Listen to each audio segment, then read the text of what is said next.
I met my future husband at 17. We dated on and off for years before we finally married when I was 27. I always knew that there was something different about this man, and maybe that was part of the attraction.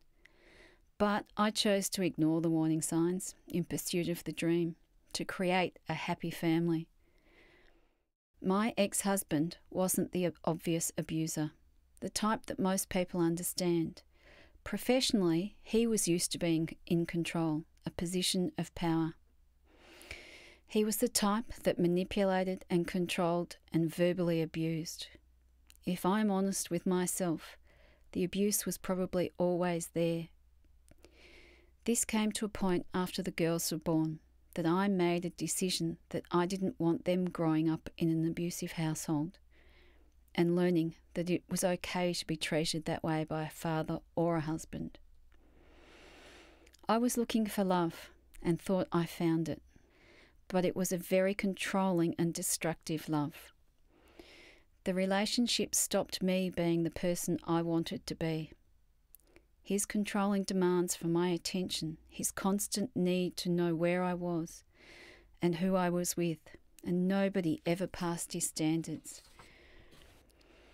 I was continually being told how to do things, what to wear, who to talk to, that I was not smart as him, and my attention had to be on him. I did not believe the abuse, but I did not challenge his opinions, as I only wanted things to be happy, and I didn't like to argue or stand up for myself. After the birth of our two daughters, the abuse escalated, as he was no longer the centre of my attention, and also he had developed an addiction to pornography. The abuse continued for a number of years, with me taking more of the responsibility around the house and raising the kids, but also returning to work. I was able to secure casual work at a place where I actually felt valued and respected, something I hadn't felt for a long time. I left with nothing, as it was not a planned move, but I knew in my heart that it was the right one. However, the abuse did not stop.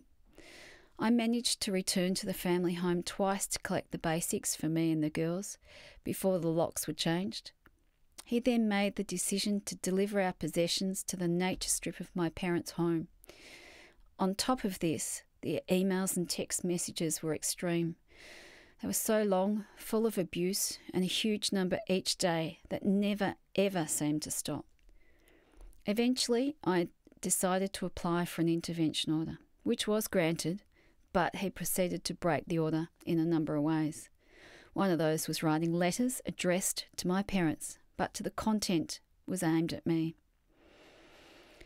During this time, proceedings were started in the family court, a process that took over 5 years to be resolved, and a lot of time, money, and emotional energy fighting for my children and trying to protect them from the whole situation and his behaviour. I knew my decision to leave would be hard, as I knew he would be nasty, but I never expected it to be as bad as it was. But I would do it again rather than live in an abusive environment that was so destructive for me and the girls.